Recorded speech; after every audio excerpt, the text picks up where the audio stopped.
All right, thanks Taras. Okay, folks, so thanks all very much for your time today. I hope that you'll enjoy this session. As Taras says, I'm James from CompanyNet. I'm a change and adoption consultant, and I've been involved in dozens of these rollouts across many different business sectors over about the last 8 years. So this webinar is related to a previous webinar on adoption. Let's just let Emma in there. So this webinar is related to the webinar on adoption that I delivered a few weeks back, but it is standalone, right? So if you haven't seen that previous session, that's absolutely fine. You will still be able to follow this one, although I would recommend that you watch that first session after this if you haven't seen it before, since it does contain just more similar useful advice. So that previous session, it's not vital to this, but it covered things like why we care about adoption, who should be responsible for adoption, the goals of good adoption, the journey of adoption, a few different strategies and tools that you can use. But in this session today, we're going to focus on all of the different user groups that you'll need to engage with on your adoption journey, ending with our end users, and then I'll talk about some additional strategies and tools that I didn't mention in the previous session either. So before we start now, we're actually going to do a little test survey because later on in the session, we're going to do a couple of real surveys. So what I'd like you to do, please, is point your phone cameras at this code on the screen now, as if you're going to take a picture of it. Don't bother taking an actual picture. Most phones are just going to detect this. They'll turn it into a link on your screen that you can click on. So I'm going to do that as well at the same time. So quick little test survey.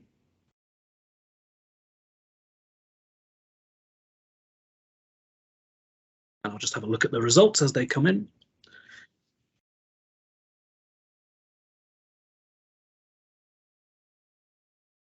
Hi there, Emily. Just for your benefit, we're just running a quick test survey just to test out some functionality that we're going to use for real later. So we're just answering a simple question. But if you point your camera at this QR code, you'll be able to give some answers, and I should be able to see them coming in on my other screen.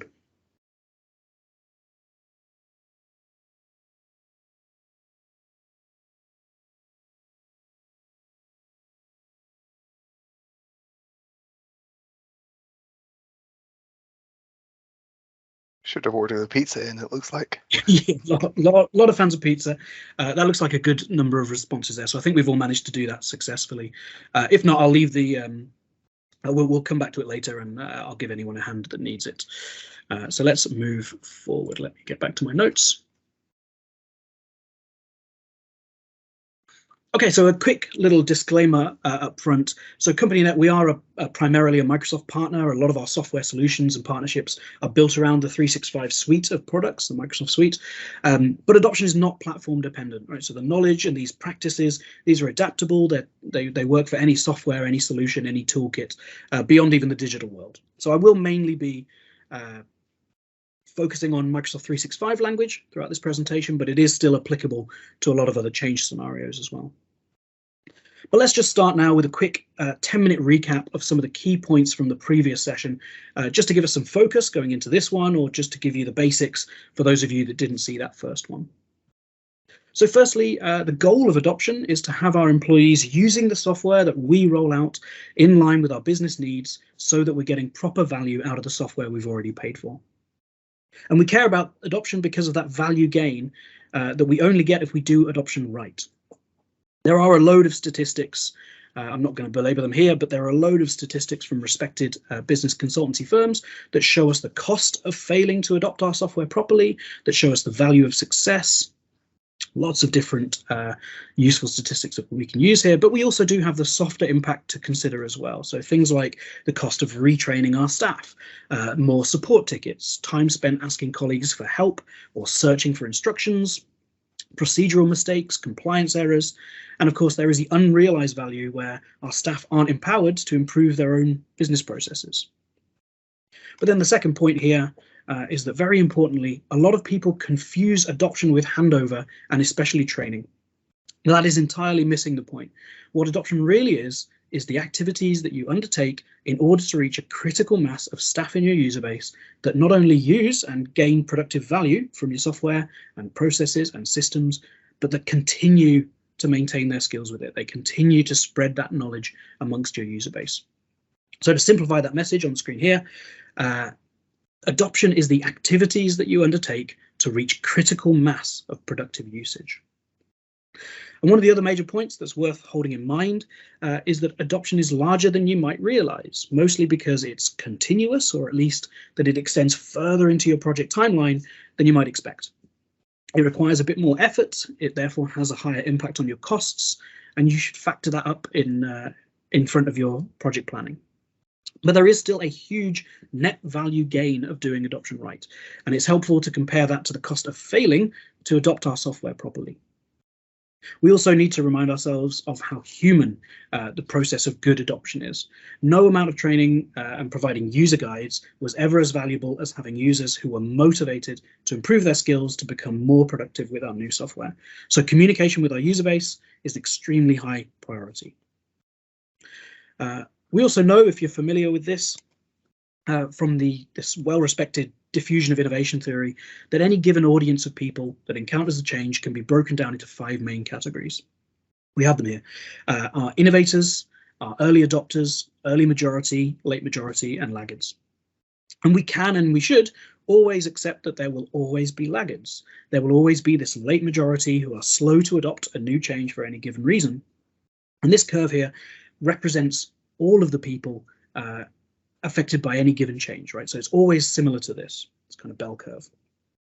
But the reason that it's valuable to think about adoption in this way is that instead of treating adoption as the completion of some kind of training, some kind of handover package, is that this gives you a more suitable goal, this critical mass that I was just talking about.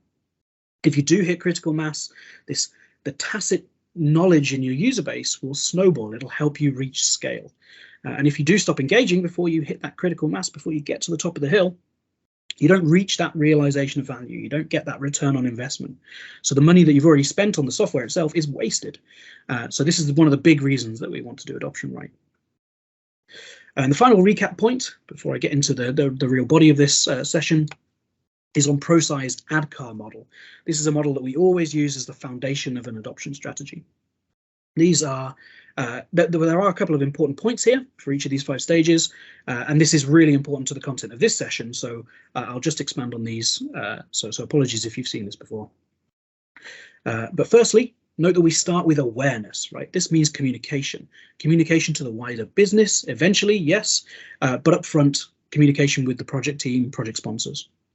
Secondly, desire, right? This is so important, and I go into a lot of detail in the previous session as to why desire is so important. But ultimately, we need our user base to want our changes. So how do we achieve that? Next up is this key difference between knowledge and ability. So knowledge on its own is a training session's been delivered, the main points have been covered, the users have some kind of step-by-step guide maybe with some screenshots, but that isn't good enough on its own. Ability acknowledges that you need to have your users able to apply that to their real, everyday user journey without any barriers. So that's about the practical application of what they know. So again, that's going to inform our communication with the different user groups as I come into that later. And then finally, by far the most forgotten part of any rollout is reinforcement. Right? Reinforcement is about continuous, ongoing support for the user base to improve its skills. It's how we reach critical mass. So we do the other 4 things without reinforcement, and our project has a major chance of failure. I'm going to cover that a lot more in this session as well. And then the very final important point to recap is that because adoption is about human change, one of the key requirements of our engagements is that we build trust with the people that we engage with. Right? Your users are tired of poorly supported rollouts. They're tired of being given new software that they only understand the core 10% of. They're not going to read those user guides that you give them ever again. Right? You need to be building trust in this change project. You need to be building trust in this project team right now. You have to sell the change with real examples of improvements to their daily work processes, target the pain points that you know the audience legitimately has, and then as much as possible, you need to let the users that you're engaging with feel genuinely supported and give them a human face to connect to. Really, really vital. Like I said in the previous session, we're trying to win humans, right? We're not here to turn on software. Always be thinking about the individual. How do you win those people to your side? So always be engaging in a way that generates the trust in what you're doing. Okay, so I know I've gone over all of that quite quickly, but what I'm going to do from here is just assume that you all agree with me, right? That you've bought into the idea that all of those elements that I've just mentioned are important. If you do want more justification for each of those, like I say, that previous session has you covered, but we will assume for now that all of that kind of recap is valid. We're going to build on it from here. So now let's get into the actual meat of the session, right? I'm going to talk through our engagements with 5 different user groups: project team, our senior stakeholders, our managers, our digital champions, and our end users. And what I would like to do here, before I begin on this properly, is to ask you all a question first, right? So now we'll do our first proper real digital survey. So here's the question. Here we go. Here's the question. Assuming that you already have a well-balanced engagement strategy, so you've already designed a good one that kind of covers all your bases. If you've got extra resources available to give one of these user groups some additional support, which one of these groups should you target, or would you like to target? So if you get extra time, extra people available, extra money, where would you direct that additional effort? There's not necessarily a cut and dry answer here, but I'll give you my preference, what I would do a little bit later. So let's give that 2 minutes. I'll give you the code there. So again, just point your cameras at this. We'll fill in the survey and we'll come back to this a bit later on. All right, so let's kick off properly. And then the first user group that I'd like to talk about is our project team. So you might think that this one's a bit of a no-brainer, but I'm going to urge you to reconsider what a project team looks like for a change that requires adoption in particular. So the main perspective that I'd like you to consider here is that the project team are not just managers or directors of the project, they are a project resource. They have authority and reach across a wide range of your business. They can put you into contact with the right people at the right time. But they are, or at least they should be, composed of people with a huge amount of knowledge, right? They should have knowledge of the business, of business culture, of internal politics. They should have knowledge of successful and failed projects of the past, what worked, what didn't work, what can we take forward about that. They should have knowledge of potential issues and risks, the technical ones, but also in terms of user resistance. They should have good knowledge of the user base as well, of things that could be quick wins, benefits that are going to resonate with your user base, common issues that people will want to hear that we can solve, and scenarios that are real and familiar. And finally, they should have knowledge of internal processes as well. So maybe these are processes that your project will have to go through, but that might slow you down, that they can help guide you through, or maybe processes that you're able to bypass if you can have the right conversations with the right people. So in short, on all of this, if your project team are exclusively just telling you what to do and tracking against milestones, you aren't using them as the resource that you should be. You should think about adding people to the team that can satisfy these roles. So let's talk then about our project team composition. Yes, of course, project managers. Yes, of course, senior business decision makers.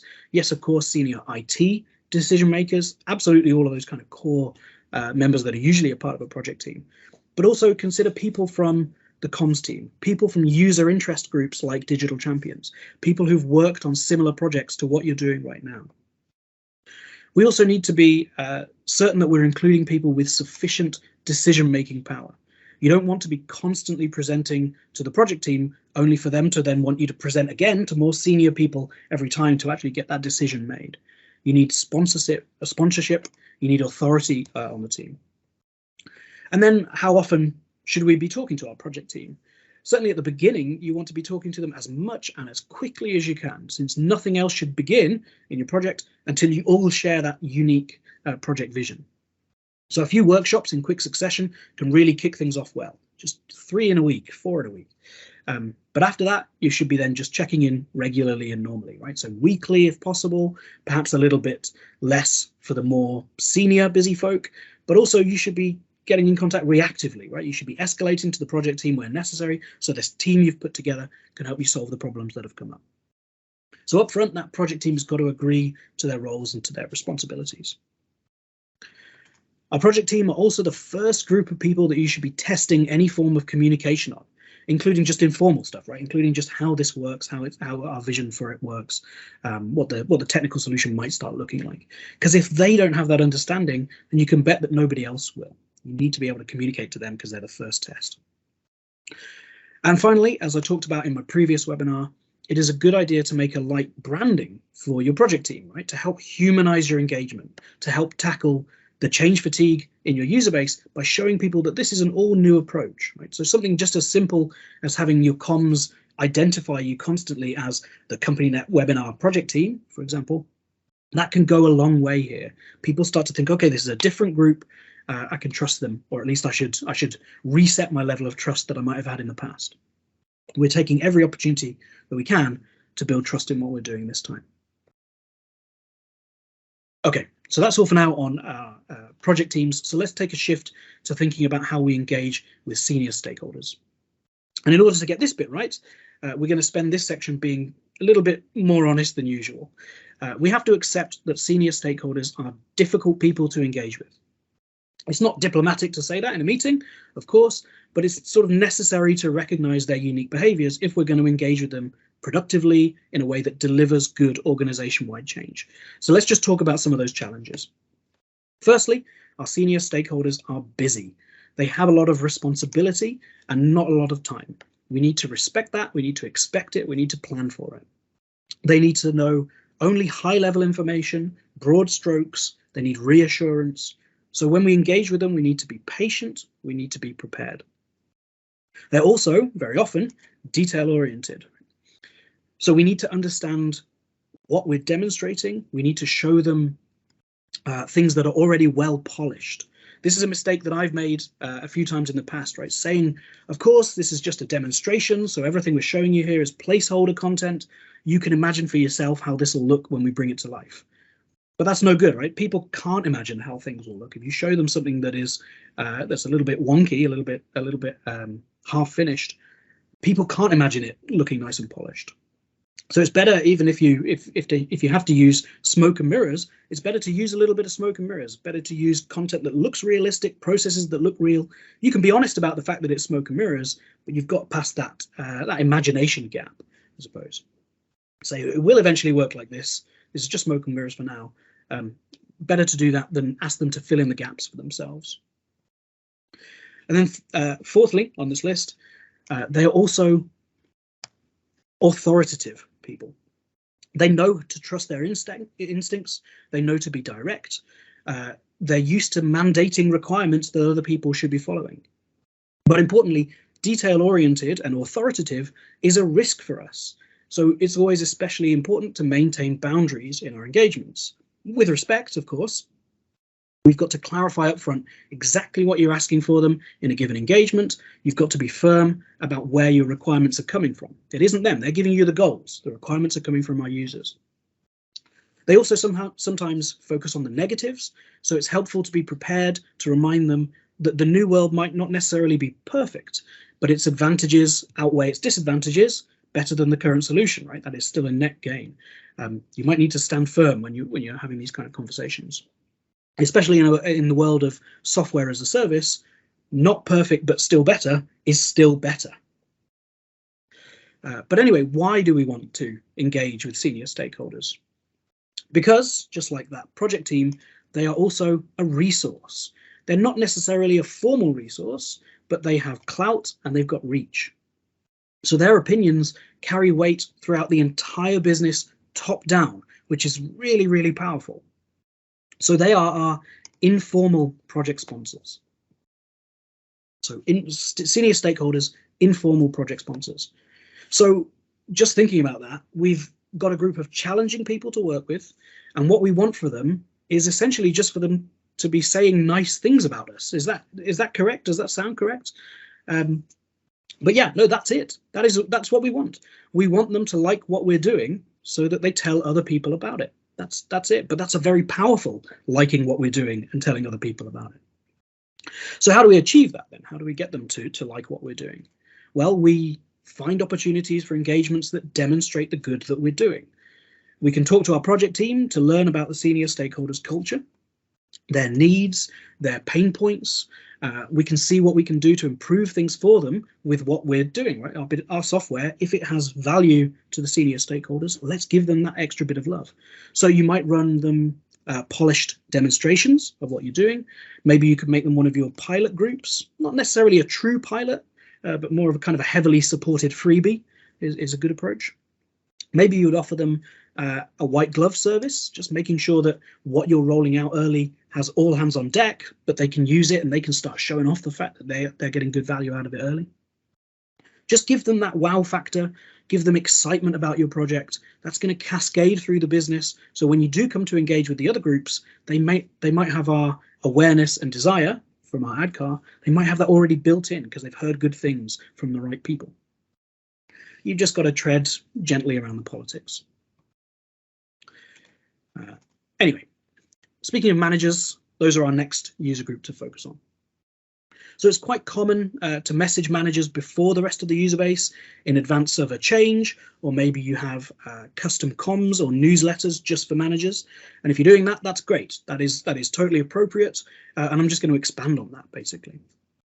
So just focusing on comms, let's just think about the psychological profile of our managers. So firstly, what do managers care about? They care about the productivity of their team. So when we communicate with them, that's what we're selling. That always has to be our bottom line. How our change will make your team more productive. What benefits your team members and you as their leader are going to see. That's how we frame our messages. And then secondly, what are our managers responsible for? Again, they're responsible for the productivity of their team, but therefore they're responsible for communicating our key messages to their team members, which means we need to communicate in a way that they can communicate forward. We need to be very clear about the basics. We need to make it digestible, straightforward. They need to understand the kind of things that their colleagues are going to be asking them about. So they need to know why we're doing the change a little bit, but mostly they're also going to need the what we're doing, the benefits of it, what's appealing, in simple ways that they can understand. They need to be passing on the trust that we're instilling in them. But then thirdly, what can managers actually do for us? Why do we use our managers? So yeah, of course, they give us a good deep reach of our messaging into our user base. So they're a comms vector, fine. But more importantly, and more overlooked, they and only they know exactly how their team work, what they need, where they're going to be resistant to change. They're the only ones that understand the specifics of their teams. So we shouldn't just be telling them things, we should be asking them things. We talked in the previous session about it being really useful to kind of break your user base down based on the expected challenge of bringing a change to each team. So you get a group of teams that you think are going to be easy, medium, hard, perhaps. But surveys of managers are an excellent tool when you want to get a good feel for both the technical complexity of their needs as well as their sentiment towards their change. So if we understand how technically hard and how emotionally hard, I suppose, a given team think they're going to be, we can approach them in different ways. So for example, if a team have low technical complexity but positive change sentiment, then great, that is a great early pilot to just do the easy stuff. If they've got high technical complexity and positive sentiment, that's a thorough but safe test of the solution. And you could also approach those with negative sentiment to see what you might be able to learn about overcoming their resistances and the wider business resistances. Right? So all of these, even if they're challenging, are useful in different ways. But that said, when you do deal with managers and their needs, you've always got to be aware of the manager trap. And that is that every manager knows that the work that their team do is special compared to other teams. It has unique challenges that the other teams don't have. And I don't kind of mean that in a offhand, mean-spirited way. I just mean that it's important to honor that uniqueness in any hands-on engagement while still communicating honestly about the fact that some of the changes will need to be generic so that you can still reach scale. So you need to find that balance while still being respectful of their uniqueness.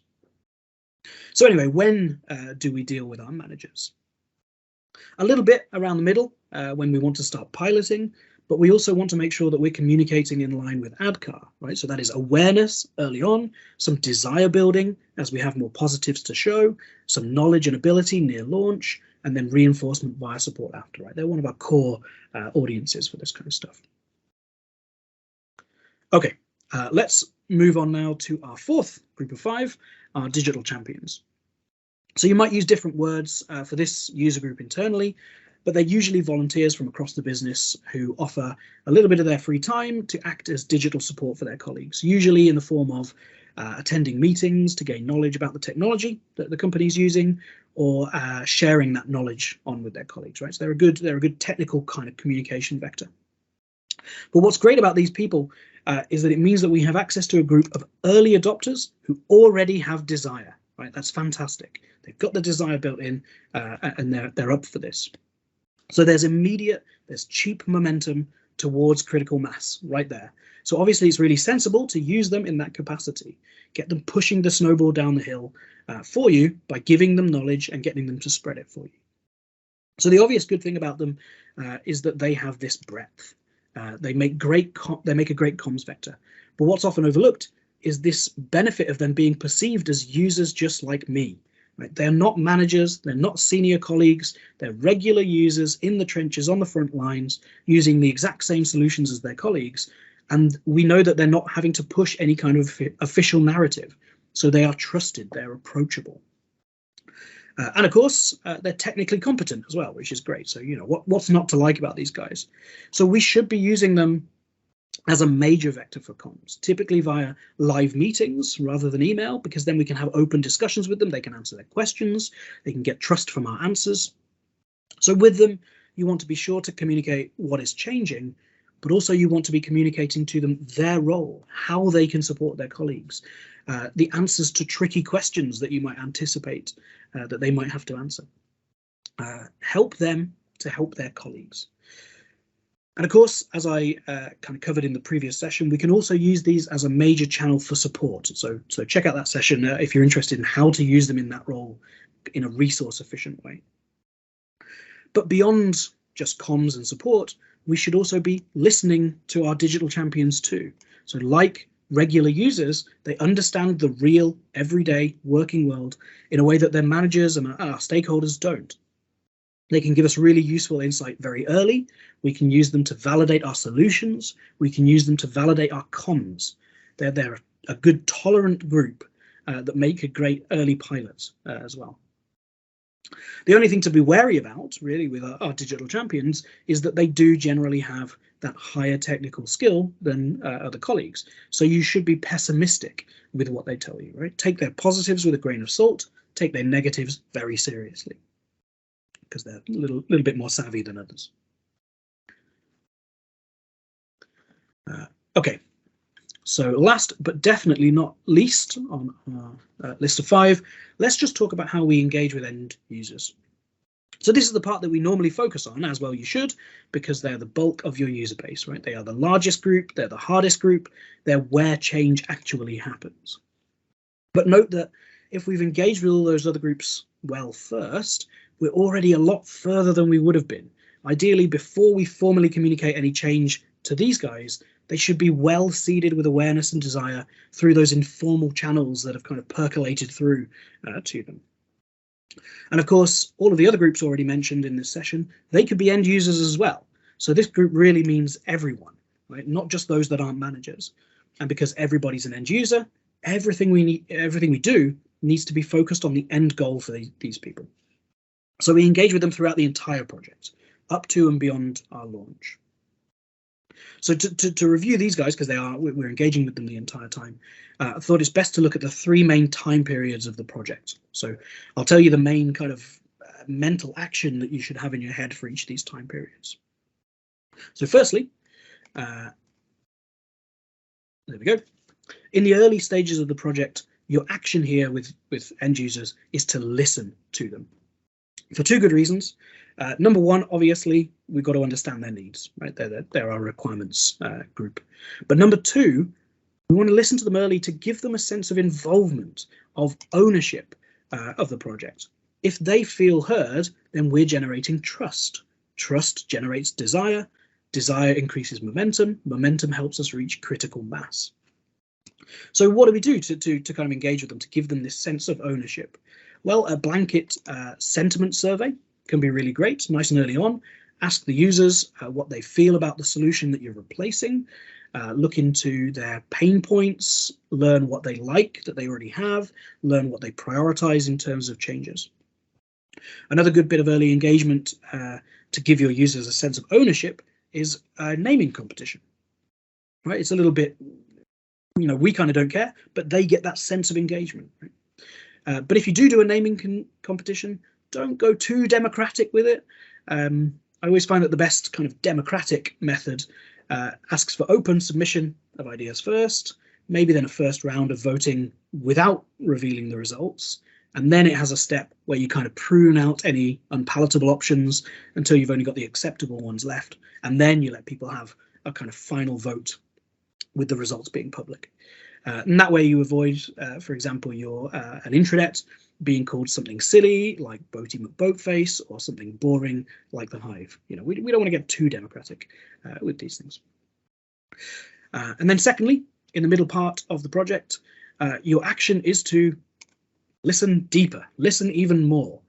You're validating your solutions here with things like pilots and other tests, but you're also filling in the gaps in your knowledge. Anything you still don't know, you need to learn here, and you need to learn here early. So run additional surveys, validate your comms approach with new pilot teams, learn what existing work you've done that's been the most valuable to your pilot users, and prepare to communicate that forward. Use it as a period of iteration. And then finally, as you approach launch and beyond, of course, you've got to communicate the change, but the action you need to hold in your mind at this point, at the point of your kind of rollout, is to show that you listened. If you've done the previous steps properly, those last couple, you should have a narrative that you can communicate to your user base. You should be able to say, you said X, so we did Y. Your comms shouldn't just be, here's the change, here's the guidance. It should be, here are the pain points that our new solution fixes. Here are the key advantages of the new world. Here are the common misconceptions that have been myth-busted. And those can just be straight up documents, right? They can be documents with almost exactly those names attached as links into your main comms, right? It's not difficult to do this. But here we should also be thinking back to our diffusion of innovation curve. We've hopefully generated ourselves a good amount of people that are eager to adopt, but any population is still going to have its laggards. So you should accommodate both camps. For those who just want the basics and they want to get on with their jobs, you should be keeping the core comms simple and to the point. But as you work your way to this point, you should be revising what those core messages are. But then for those who are eager to learn more, you want to make sure that you create additional supplements and make them supporting links in your comms, right? So they're on hand for the people who are really going to keep our momentum going as we move forward. So yeah, in the previous session, I talked about some of the other tools and the strategies that we can have when we deal with our end users, such as the value of videos, setting up internal support networks, bringing people into our social support with hints and tips, things like the feedback funnel. But there's still a lot more that we could discuss here. So I'll give a few more now. So one of my favorite of these support mechanisms is live drop-in sessions. You pick some regular time slot, you make people aware of it, you attend that on, say, a weekly basis for a 3-month period, that kind of amount of time, and you just attend that and you answer people's questions as they show up. There's a certain type of person, a certain type of user profile that finds this kind of support just so much more accessible than any of the others. And you might find, as I have, that some people just sit in on these just to listen. They're just there to listen and learn from other people and their questions. But what's also great about these from a kind of a resource perspective is that you can use the questions that you're asked to further refine your existing static guidance. So it improves over time. It learns from what the users care about. Another great tool is Lunch and Learns. So if you spot a topic that people seem to need a little bit of a refresher on, then you can run a well-published open session for half an hour, and that can be fantastic, right? It can be really, really useful to just do a focused single topic, digestible, bite-sized. And you can always record these. You can build up a library of great explainer videos that you can use elsewhere. They build the user base's skill, but they also build interest in your other guidance materials. You can use them to channel people towards them. And importantly, they continue to build that trust through the user base that people are being supported still. So they're well worth your time. My favorite one of these, one of these activities here is all of them, because no one approach is good enough, right? Users are varied, they're different, they have different priorities, they have different ways of learning. So yeah, an all staff email kind of covers your bases, but it's not enough. All of these different kinds of materials need to be available, and we need to be accounting for the different types of people. We need to be reinforcing their knowledge through whatever mechanism works for them. So reinforce their knowledge in terms of the solution, yes, but also in terms of where to find these resources, in the idea that they are supported, in where to engage with our support channels. So this broader, longer term approach is what brings success, and that success is where you get the value for the organization. All right, so that's everything I think I have to say on those 5 topics for this amount of time. But let's just do one last thing before I kind of come to the real summary and start to wrap up. So now that you've heard all of that, let me ask that original survey question again. We'll see if your opinions have changed. So I'll just have a look at both as they come in now. So I'll give you that question again. There we go. So assuming you already have a well-balanced strategy, right? So you're already doing all of this enough. But if you've got extra resources available to give to one of these user groups, which one should you give the extra support? I'll give you that code again. This is a different link from the last one, so we will have both sets of results as separate things.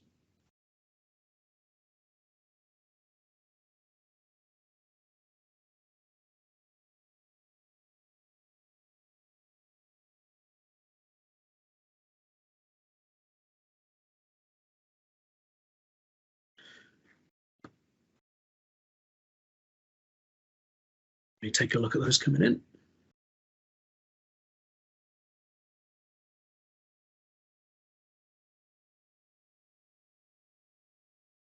We've got 6 so far. So we had some interest in senior stakeholders, which has now disappeared. That's interesting. It looks like we've got less interest in our digital champions. That's interesting too. That's gone way down. That's gone down from 40% to just near 14. We're very interested in our managers. We're very interested in our end users. So we've lost interest in our digital champions, which I think is interesting, and I don't necessarily disagree. Fantastic. Okay. All right. So let me. That's really interesting. Can you all see that? Can you see the 43% in managers, 43% end users, and 14 in digital champions? Hopefully that's what you're all seeing there. So very, very interesting. Let me just come back to my slides. So I think I agree with a lot of you there. So for my money, if I had the extra time available to my project, I wanted to spend it most efficiently, I'd spend it on the managers. I'll tell you why I would do that. So first of all, our project team, we should already be communicating with them regularly and as we need to. Fine. Nobody said those, so good. Secondly, our senior stakeholders, yeah, we want to give them some love, we want to get them on board, but once we've kind of got them talking positively about our change, that's kind of most of what we can do with these guys. Digital champions, that was the one that went way down after we talked. And I would imagine it's for this reason. So digital champions, they've already got the high desire baked in. They're usually self-driven. They're going to do the exploring and upskilling kind of on their own after we've got them started. So our return on the effort wouldn't be too high there. Our end users, we had a lot of people sort of supporting them, and I think that's right. They'd certainly be my second option. It is great to give them support as much as we can, but the issue with our end users is that they don't scale well. So yes, there's value here, but if we've already approached them in a balanced way, if we've already got good comms and good support networks, we're kind of already doing what we can. Yes, we can squeeze a bit more out of them, but it doesn't scale it quite as nicely. But managers, this is definitely the one that I would target with any extra effort every single time. So these are the guys who, if they can see the positive of what we're doing, if they can see the value of productivity to the rest of their team, they're going to be the ones that spread it to a whole team. They're going to make that whole team more productive. They're going to talk to their manager colleagues. They're going to be showing their bosses.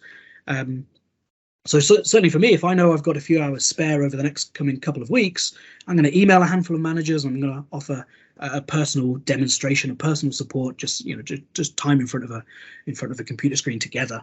And if only a few of the managers that I've messaged bite, then it's still an opportunity to spread more awareness, more desire, more knowledge, more ability, more reinforcement, our full ADKAR package. And we're spreading that through the manager to maybe 30 people, 70 people for just a couple of hours of additional effort.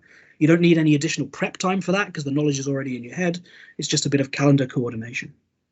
So really, really valuable user group there. If you've got loads of time, work through the list of managers, right? Chew through a spreadsheet and reach out to as many as you can and just grab all the managers who'll have you. Anyway, let's start to kind of wrap things up now, just with one final point. So you might have noticed, obviously, we've covered 5 very different groups today, right? Our project team, senior stakeholders, managers, digital champions, end users. But even though all those groups are very different, our engagements with them are very different, I emphasized one thing exactly the same every single time, and that is that they are a resource. Even our stakeholders, even our end users. So in the introduction today and in the previous webinar that I delivered, I talked about how adoption should end with a long period of reinforcement, right? That might increase the cost over and above what you would have expected to pay for a traditional change project. And sure, like I've already kind of argued that it is extremely worth doing anyway. But this idea of approaching change with the mindset that every single user group is a resource, that's where you can get some of that cost back. Right? This is a mindset that will make your engagements deliver much more value for a lot less effort. It's not super radical, but it's an efficient mindset, and too often this is still overlooked. And so if you only take away one thing from this session, take away that simple idea. Approach every single engagement with every different user group by asking, how can this particular user group help this project? Okay, folks, thank you very much for your time today. I'm going to hand back now to Taras. Brilliant. Thanks very much, James. Superb. I think before we look at any questions that have come in, I'd just like to thank you all again for attending the event. Today, we're really keen to have any conversations around Microsoft 365 user adoption with you. Appreciate people are going to be at different places in their Microsoft 365 journeys. Either way, we have the means to help your people get more out of Microsoft 365. So if you're interested in having a chat about that, how we can maybe provide something that's tailored to your needs, do get in touch. So you can visit us, the address there, company-net.com, drop us a line, or indeed I'll be sharing the recording of today's event with you all. So feel free to drop me a line directly.